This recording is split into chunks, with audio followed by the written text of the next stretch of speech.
This is the Education Exchange with Paul Peterson. I am the director of the program on education policy and governance at Harvard University. Thank you for joining us. An anonymous school board member in an essay written long ago said that school board members were nothing other than agents of legitimation.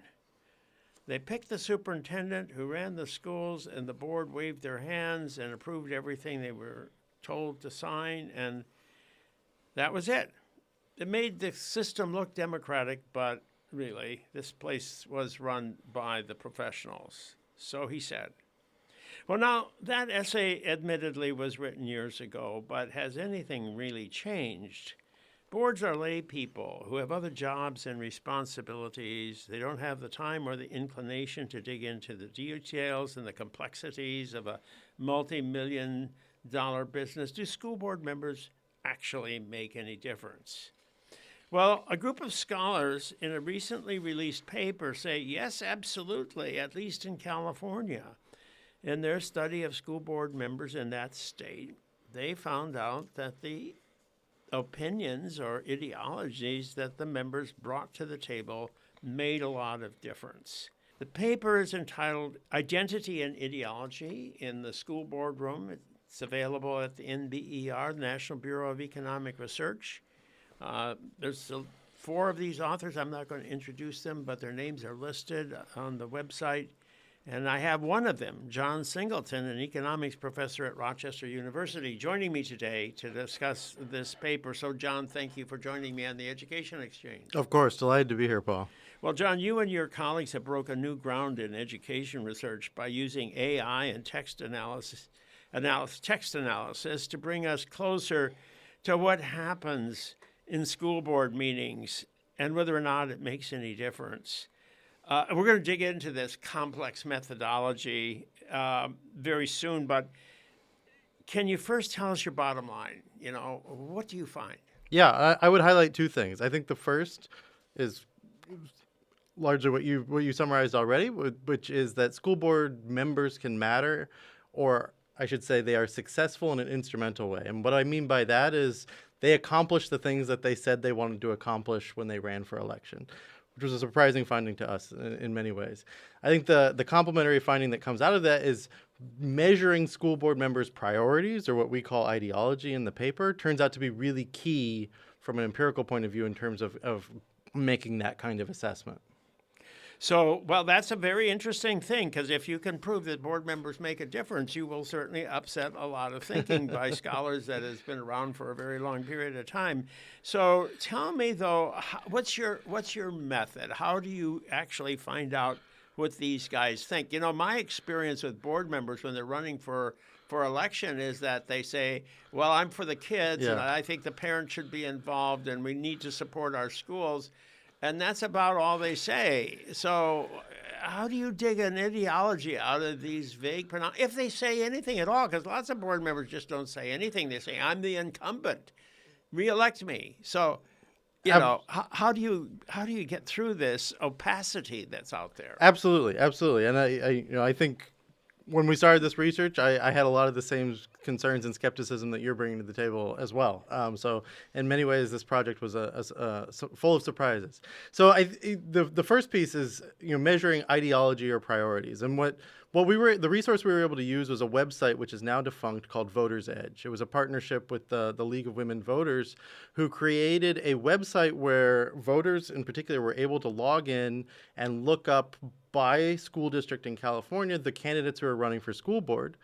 Meanwhile, school board candidates, with other candidates as well for other races, were able to submit a list of priorities. And I think what's key for us is they were not able to list everything, right? So as you say, right, everybody could sort of generically list achievement and families and choice, etc. But they were constrained to 3 things. And so we take these as sort of a potential signal. I mean, this is going to be validated in terms of whether it maps to anything actually changing in the district, but a potential signal of what their true priorities are. So and as you were mentioning, we use AI tools or large language models to help us read these things. So we have to thank the League of Women Voters for this. Indeed. They actually wanted to know, and they said you can only name 3 things. You can't name 75 things. You can only name 3, which was a real service to you as probably also to the voters.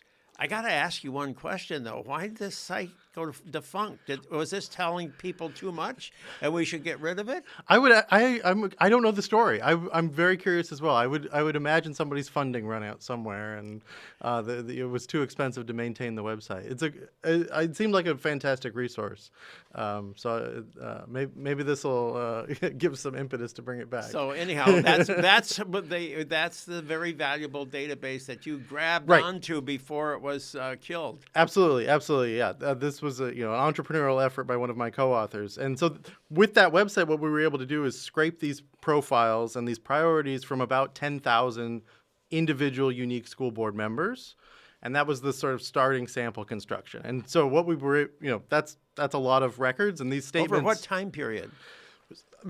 The paper as a whole covers about the time period from roughly 2010s to relatively recent. So that's kind of where the sample is centered. So it's relatively recent data, and mostly pre-pandemic, but we include some of the more recent data in there as well.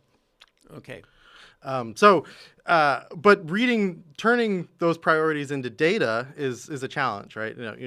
I could show you what those priorities look like, and we could say, oh, this looks like a person who cares about school facilities, right? They want to invest in things, or they care about monitoring the superintendent, and they care about accountability, and that would be one reason. It's a lot of data to go through. It's a very lot of data, and you used AI to do it. So what did you ask AI to do? Basically, what we asked the AI to do was look at this text for this individual who is running for school board. We put together a list of 12 possible priorities, and we asked the AI, okay, here's the text. Does this seem like a person who cares about equalizing resources or outcomes across the district? We also gave the AI an example of a statement that we think that would be true for, and a statement that might not be, that we would say that that's not true for, so to help it kind of set its base. In the actual script, we were also asking it to give some sort of intensity of its feeling about that answer. So do you strongly think this is an equity-minded candidate, or do you strongly think this is an achievement-minded candidate? Those were 2 of our 12 priorities. And at the end of the day, that allows us for every candidate to map them to some set of those 12 priorities. And that was the data that we were able to use going forward. Now, 12 is a big number, but can yes. you tell us maybe sort of the top 6 priorities? Yeah, absolutely. The ones that show up frequently. Yeah. So in our discussions, we really focus on equity as a priority, because that's one that shows up as mattering in some important ways, which I think we'll probably end up discussing, and also fiscal conservatism. This shows up regularly in the priorities that. Candidates are concerned that the district is being inefficient and wasteful with taxpayer resources, and so we call that fiscal conservatism. But we also collect other things, like, does the candidate want more career and technical education programs? Is this a candidate who's expressing support for teachers, and that the district needs to do a better job of supporting teachers? That was one I was personally interested in, having worked on teachers unions in California before. So those are probably the high, and also we've looked at, are they saying something about achievement, and that the district needs to do a better job in terms of student outcomes and student success? How about kicking out the superintendent? Yes. So that was actually one we went and added back later. So we did this run initially, and then looking at some of the responses, and we were seeing some interesting effects on what happened with superintendents. Some turnover. And so we went back and redid the run with the large language models to specifically look, are there candidates who say, look, superintendent accountability is actually a high priority? So that's one of our 12 as well. Well, so you say that actually their priorities do make a difference. Their ideology or their priority, whatever you want to call it, do make a difference, does make a difference. So what specifically did you find? Yeah, and just a brief explanation on the methodology here. So what we do, something that economists and political scientists have been doing for a while, which is what we call an electoral regression discontinuity. And so the idea is, imagine two. No. We're not going to get into electoral discontinuities here. Just tell us. I know you're focusing in on close elections and Yes. elections where. Yes.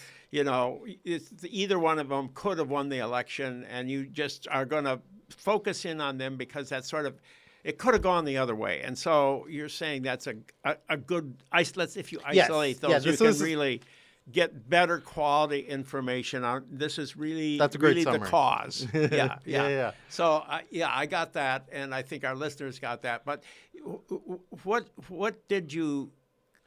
Right. Was there any connection there between yes, what they said? So for each of these 12 priorities, what we did is we, used our brains to develop a hypothesis or a set of hypotheses for each priority, right? So when a candidate says the district needs, we can code them as a fiscal conservative, the district needs to use resources more efficiently, we say, well, a reasonable way of measuring success towards that stated goal would be to look at spending per pupil in the district, or new bond motions in the district, or different spending categories in the district. For a candidate who says we really need to support teachers, I'm a big teacher supporter, let's look at teachers' exit rates, let's look at teacher salaries.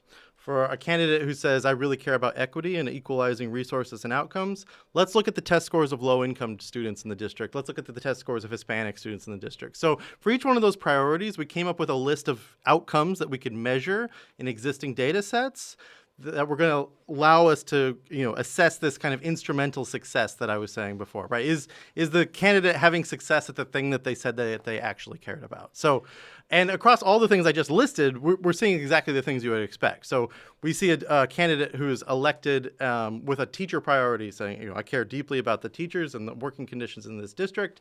Teacher salaries go up. We see a candidate who says, I'm fiscally conservative. Resources need to be used in a wiser manner in this district. Spending per pupil goes down. So I can't figure this out because in California, and I'm probably got this wrong, but in California, I understand that 90% of the money comes from the state. And the district gets this money dumped on them, and they spend it. So how can the opinions of the board members actually affect how much the board is spending when it's pretty much controlled by the state? Yeah. So what's really key here, it's the one thing that is not completely controlled by the state, and that's capital spending. So as the school district and the school board itself can issue a bond referenda to support new school facility construction, capital spending in general. And so all of the effects I quoted to you on spending per pupil are driven entirely by capital construction, which have kind of validated our same concern that you had. How important is capital? What percentage of the total budget is it? That's a great question. I don't have a good number for you off your head, but I think, yes. Well, when I look at national data, I usually see it's about 10% of the total. If I look at operating costs in the U.S. Department of Education data sets, operating costs are usually 90% of total costs, and the other 10% are capital costs. Yeah. So, for instance, we look at teacher salaries, and there's no change in that, which is consistent with exactly what you're saying. But it raises an interesting question, right? If we were not doing this study in California, where school boards have more ability to change taxes, to change spending, might we see something more dramatic? So you're looking at the one thing that they do have some control over, which is the construction thing. And you're saying that construction money is very sensitive to when you bring on a new board member who's committed to being more fiscally careful in spending. Yeah, exactly. Yeah. Well, but, that's interesting. So, but I guess, is it possible that because that could be some, you get that kind of a board member because they've been going crazy before? It's definitely possible. I mean, that's a piece that's a bit, it's not in the paper, and it's not an analysis we've done. I think what you're suggesting is like, are places where, fiscal spending has been out of control, are those places where you're more likely to get candidates running for office in the first place who have these kinds of priorities? And it's an interesting question. It's not one we've looked at, and I think it's a plausible one. And maybe I can partner with some of the people here at Hoover to study that, with some of the political scientists, because no, I think it's the right, and you could tell other stories both on the teacher side as well, right? Maybe if working conditions and pay has not been keeping pace in the way that the workforce expects, you might expect candidates. That's going to lead to kind of this endogenous on feedback. that one, you really look at whether teachers are leaving. So your theory is if teachers are badly treated, they're more likely to turn over. But there's lots of factors that affect teacher turnover. There's opportunities elsewhere. There's Indeed, yeah. Maybe student enrollment's declining or something like that. Do you have any way of correcting for that, or how do you take that into account? It's a great question. We've looked at an array of outcomes. I think complementary to the teacher exits going down is that we are seeing salaries going up. So between the two, we think it's more of this story of they're having the effects that of improving working conditions. I'd have to think about some of what other impacts we're seeing associated with teachers and whether it helps us unpack some of that. But I think that the salaries are going up is also indicative that it's consistent with sort of this prioritization of the teachers. Well, it is possible for districts to concentrate their money on salaries. Even though they're getting this money from the state, they could put the money more into salaries rather than to, say, hiring more people. Yes. I mean, one of the things I've just noticed is that in the 21st century, this period that you're talking about, school districts across the country have been hiring many more non-teachers than teachers. And so, there's going to be a trade-off. You could stop hiring more people and concentrate on paying people more money. That's a good point. Yeah. I don't think we looked at the size of the workforce or the composition of the workforce between teachers and staff. Those would be really interesting outcomes to maybe complement that story or enrich it. So yeah, we should definitely add that to the analysis. It would be. But sort of the most interesting finding of all of yours is the equity finding. If you find somebody who's committed to equity, running for office and barely winning, beating somebody else by a hair's breadth, that can actually lead to higher test scores for Hispanic students. Is that what you're telling me? Indeed, and low-income students. And to put all the cards on the table, the effect sizes are big. I mean, in the economics of education literature, right, we're familiar with small effect sizes, and these are on the large side. So there's a few things that's a little hard to believe. Somebody runs for office, gets elected, and boom, test scores go up, especially among Hispanic students or low-income students. Just hard to believe. No, I think that's a fair reaction. It's a reaction I share with you as well. And so one thing, we've done several things to convince ourselves that this is actually plausible or possible in the data. And I think one thing is the second piece in the paper for which we're using large language models, which is looking at the school board meeting minutes themselves. So we pull around 70,000 individual meeting minutes for these same school districts in California over the same period. And we ran those through large language models to say, look, here's a meeting. What are the proposals that are coming up at this meeting?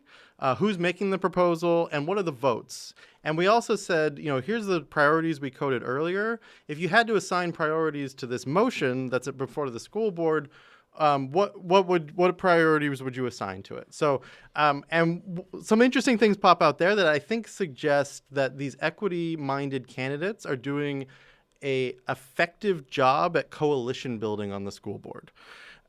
And one piece of evidence for that is one thing we see happening is equity-related motions, according to our language models, are passing at a higher rate, and they're passing where this equity-minded member is the deciding vote. So it might be like a 3-2 vote on the school board. How big are the school boards? Typically about 5 members. There's some heterogeneity, but it's an odd number, and the average is about 5 members. And so that definitely means that changing just one member can be a big deal. It's not like it's a 17-member board. It's a small board, and one person can make a lot of difference. I think that's very much in your favor of your argument that just one board member can make a big difference. Thank you for saying that. I think this is really underappreciated, right? And so I think people often think, well, one school board member's vote may not necessarily make a difference, but it also is about the agenda and how the agenda is getting set and what the other deliberations that are happening, right? And so there's, the channels of influence from one school board member aren't just their own votes, but it's the things that are coming up, the content of those proposals, and the way they influence the voting patterns of the other members. And so this is my working theory for what's happening is these equity-minded candidates are able to build a coalition that is contributing to the success of those low-income and Hispanic students. So how do they do it? What kinds of things can you do? You're constrained by the amount of money you're getting from the state. You've got all your basic costs. What can they do to help those who need it the most? This is a really key question, and I can give you two partial answers, which doesn't necessarily add up to a single answer. But one thing we don't see, unfortunately, and this is not just a California-specific thing, but this is true in most states, is we don't see how resources are allocated within the school district. So we really like to know, yes, spending per pupil at the district level cannot change, but are some reallocation of resources? Is there reallocation of the workforce from, say, high-income schools to low-income schools? That would be a really nice piece that could potentially complement this analysis. If really, part of it, the story is that the resources in those schools that serve those communities are better relative to the counterfactual schools where that equity candidate is not. Well, there is research out there that says there's more inequality within school districts than between school districts. A lot of the policy-making literature is focused on the variation in expenditures across school districts in the United States, but I think it's Marguerite Rosa who says, actually, you zero in on what's going on. Right. You find more variation in expenditures within the district, than between that one and the others. Yes. So this is a bit of a hypothesis, but I think it's a plausible one. The other thing we've done is we've gone back to the meeting minutes themselves, and we said, okay, equity-minded candidate elected. They're voting on this apparently controversial proposal where it was a 3-2 vote or a rather narrow decision. What is the actual content of this proposal that was before the board? And the kinds of things we see, and again, this is at some level not data. This is more of anecdote, but it's things like professional development that includes things like trauma-informed practices. Or it's things like making sure that even low-income and low-resource schools in the district are going to have guidance counselors and academic counselors.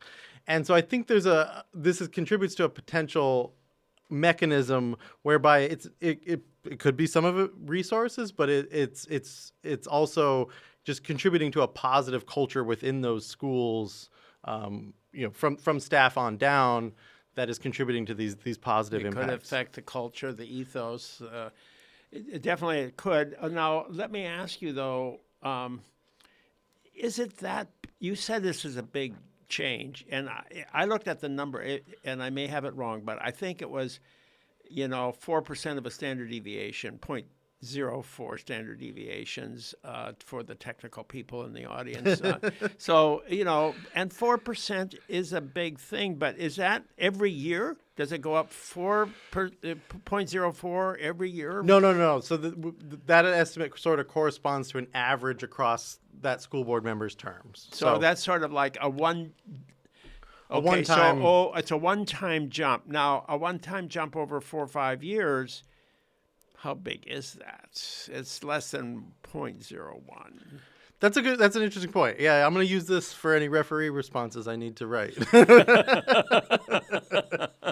That's a good perspective to bring to it. Yeah, so this represents kind of an average over those 4 years. That's right. It becomes more, sort of these adjustments that you make could probably make that difference. That's still not unimportant, but it brings it down into a range that I think you compared it to a teacher in the Chetty study, but I think there they were talking about a 1 year Yes, change. that's right. That's right. And so you're talking about a 4 or 5 year change. Yes, here. this is Yeah. great. Yes, you're exactly right. So, but now, how about the one thing that school boards do is pick superintendents. Yeah. And of course, there's two ways of looking at superintendents. One is that they're all alike. They all went to superintendent school. They were all taught the same thing, and they all just sort of, blunder through it all, not knowing quite what they're doing. And the other one is that superintendents really do make a difference, and the board does have a big impact through that mechanism. Do you have anything that you could say to that topic? Limited things coming directly out of the paper, but the more I'm working in this space, I'm thinking this is the next frontier for where the research needs to go, and I'm personally been thinking about project ideas in that area. I mean, some of the things we do see in the paper though are things like these fiscally conservative priority candidates are also candidates where the superintendent is more likely to leave the district within those next 4 years. And so it's hard to interpret exactly what that means, but it may mean that there's some misalignment between, the priorities of the new school board and that existing superintendent. Now, what does that mean for students, et cetera, is, I think, a question for future research. But I'm becoming increasingly convinced this is where we need to go in terms of trying to. So what is the average turnover rate in your districts? People talk about it in big cities being, once every 4 years or less. And others say in small towns they can be around for a long time. So what did you find in your districts? I think it's a midpoint sort of between the two numbers you raised there, and so like these fiscally conservative prioritizing school board members, that rate of superintendent turnover is approximately doubling. So it's a big effect relative to that baseline. Yeah, it could be, and that could suggest then that these people do run when the school district's got a superintendent who wants to build. Yeah, yes, There absolutely. are some people who are just builders. That's a way of developing a reputation as a superintendent, is to be, Ben the Builder, as it was in Chicago at one time. Yeah. Absolutely, yeah. So, well, anyhow, this is a totally fascinating study. It's just about California, though. So those of us who live on the East Coast, we say, so this is California. But does this apply to anywhere else? How do you respond to that? It's a good question. California is similar to other districts in some ways, but there are some distinctive things. We already talked about the limitations on districts' ability in California to change taxes and therefore spending, which is quite different than other states. I don't know that there's direct data on this, but my sense is other states, I think teachers' unions are a little less organized with respect to the way that they influence local elections. And so it would be interesting to think through what that would mean for some of the effects that we see or are not seeing in the data. I mean, I've done work on school boards in North Carolina where that's not as, not that they're not present, but they don't have the same sort of organizing capacity as other states. Yeah, so I can speculate a bit, but it's speculative. So So whatever, So basically, I guess what you can say, you've opened up a field that other people can explore in other contexts and see whether or not the generalizations you reach from California apply to other contexts. Yeah, I think that would be an exciting agenda. Absolutely. Well, this is an agenda-setting study for sure. But mentioning agenda setting is you actually, we haven't talked about the gender and the race issues and the curricular issues in this conversation. Now, maybe this comes up outside the time period that you're focusing on, but do we get members who have this as their agenda, and do we see an impact of that? Absolutely, yeah. In the paper, we call it agenda bias, concern with sort of the curricular materials, et cetera. That's one of our priorities in the paper. So we do code that up, and we collect those records. We don't have it linked to, going back to like this match between the priority and the outcomes to measure this kind of instrumental success. It wasn't clear to us how you measure the success of a candidate who says, well, I want to reduce, the amount of DEI related material or critical race theory teaching in the district. We don't have a good way of measuring that for better or worse. So in this paper, we don't speak to it directly. I've done some other work using a national sample of school boards with a different set of co-authors where we looked at minutes directly as well, but we looked at it sort of framed around 2020 as this inflection point. And we saw some interesting patterns there in terms of more, for better lack of other terminology, red-leaning versus blue-leaning districts in terms of the patterns surrounding 2020, in terms of the way that they're discussing race and issues of equity on the school board itself. So I think this is an interesting area for future work as well. But measuring outcomes there is especially challenging, right? We'd love to know, like, what books does the library stock, but not in any existing data sets. Well, political scientists need to take note when an economist comes in and says that a school board makes a difference. Thank you very much, John, for bringing this up, and thanks for sharing it with our listeners on the Education Exchange. Thank you so much, Paul. It's been delightful. I have been speaking with John Singleton. He's a professor of economics at Rochester University. He's the co-author of a study entitled Identity and Ideology in the School Boardroom, and it's now on the website of the National Bureau for Economic Research. I am Paul Peterson. This is the Education Exchange. Please join me every Monday at noon when our weekly podcast is released on the Education Next website.